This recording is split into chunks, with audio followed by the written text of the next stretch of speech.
So first, I just want to say thank you to my former professors and administrators for picking me to be class voice.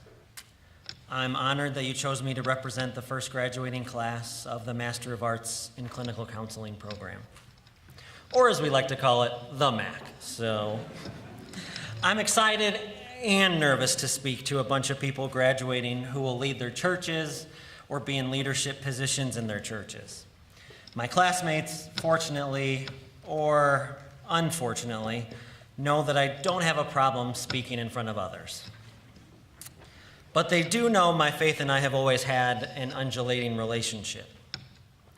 I have experienced so much goodness, hope, and joy in the church. I've made my best and most loyal friends in the church. I have some of my fondest memories from youth group retreats.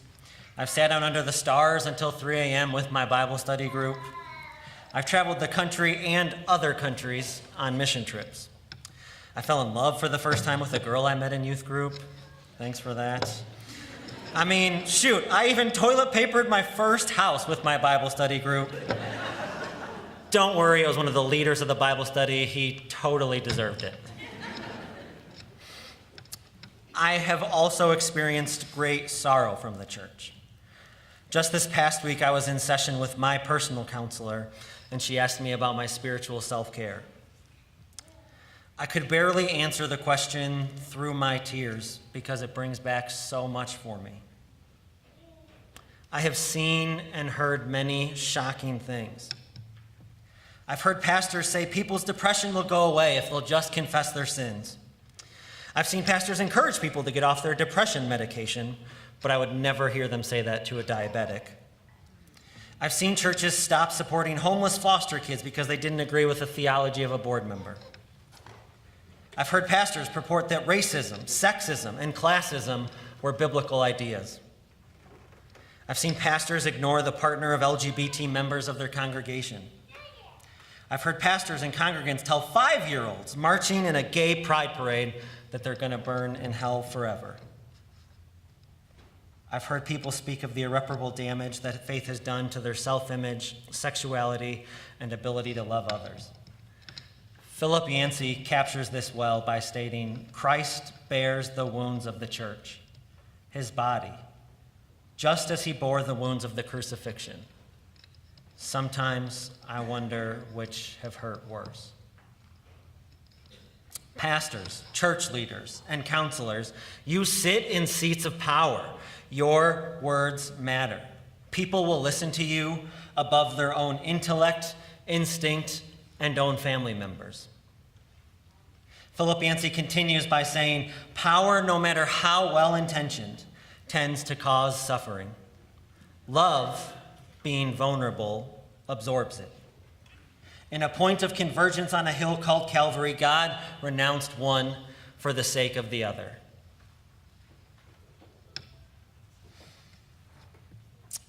This is where I think counseling provides a good example to the church. Counselors sit with their clients in their suffering and help them remember their hope, discover their systems of support, and find new ways to continue taking steps forward. We meet people in darkness, and sometimes just having someone there makes it a little brighter. Sometimes sitting is enough. It is often in these darkest of nights and these deepest of pains that we finally see who others are and who we are. It is there in the pit that we realize we're all the same, that all people are my brother, that all people are my sister, that tragedy need not stay tragic. Tragedy can be changed and transformed by togetherness. My belief is that suffering and tragedy finds its redemption when we use it to help others. Remember that love absorbs suffering. This is where I believe the church is equipped to be uniquely impactful, if it changes its thinking. It needs to consider ways of fulfilling actual needs of the communities where they're found. 30 churches in Colorado decided to flip the foster care system on its head. They took the kids in foster care looking for forever families from almost 875 kids 6 years ago to less than 270 today, over a 70% reduction. This is a current problem we face in Ohio. We have over 2,500 kids looking for forever families in our state. Why aren't we doing something? Right now, our healthcare clinics of all kinds have huge waiting lists. What if your church launched a free or low-cost healthcare clinic in an underserved area? What if it put a grocery store in a food desert? What if it set up and funded drug treatment centers? We had 4,149 opioid deaths last year, a 36% increase from the year prior. This year, our 6 largest counties have more than doubled their number of deaths already, 8 months into 2017. Or maybe you might want to start somewhere easier. What if you had business, finance, or parenting classes given on Sunday mornings? What if we had less sermonizing and we had more service? I can hear the most charismatic pastors anytime I want, right on my phone. But can I connect and serve through a podcast? What if we held debates over Bible topics and allowed people to think critically for themselves over where they land on biblical issues instead of forcing compliance? This is a concept known as argument for the sake of heaven in Judaism.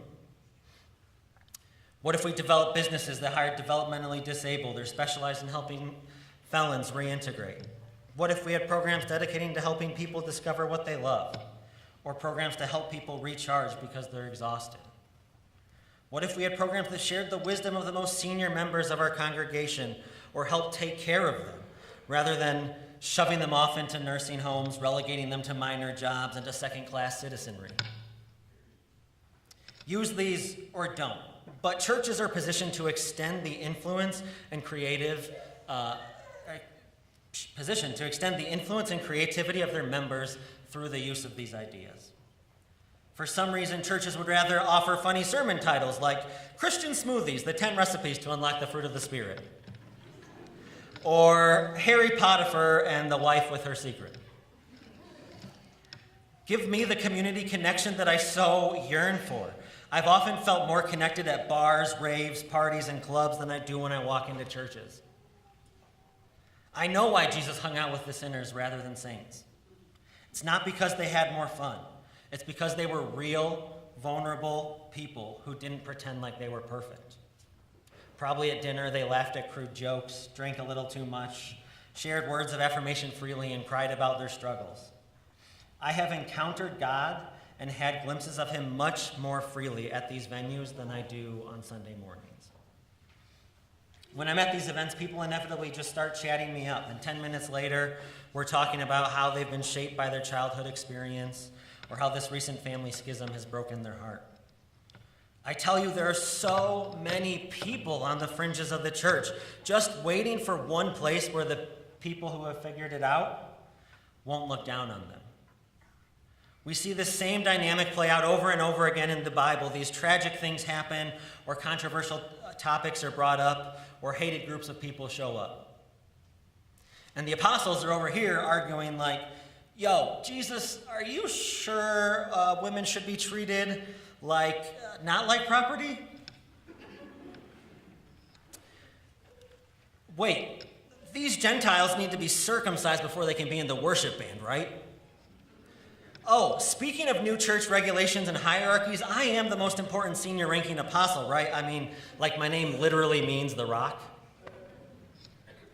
Hey, go grab some stones, man. It's time for some church discipline. And then we have Jesus over here just when things go wrong, and he's just like, you know what? Bring me a washcloth. Tell me where this dirt came from. I know you're going to go back outside and get dirty again, but you matter. Oh, hold on, walk with me. Yeah, your son's healed, but I want to hear your story on the way. Oh, your hand looks pretty bad. I'd heal it, but it's the Sabbath and we're leaving tonight. Nah, I'm just kidding, let me see it. We're told that Jesus had compassion over and over again, and this is why I keep coming back to the church. An irresistible picture of a man full of life-changing love. Jesus had this, compassion. Compassion means to suffer with. Even at times when it looked like he did nothing, he suffered with. He was always choosing love over law, and love absorbs suffering. It, by its very nature, improves the world. Let's stop worrying about the next sermon series, and let's worry about what our next door neighbor needs. Let's just start by knowing their names. For the entire law is fulfilled in keeping this one command: love your neighbor as yourself. Thank you.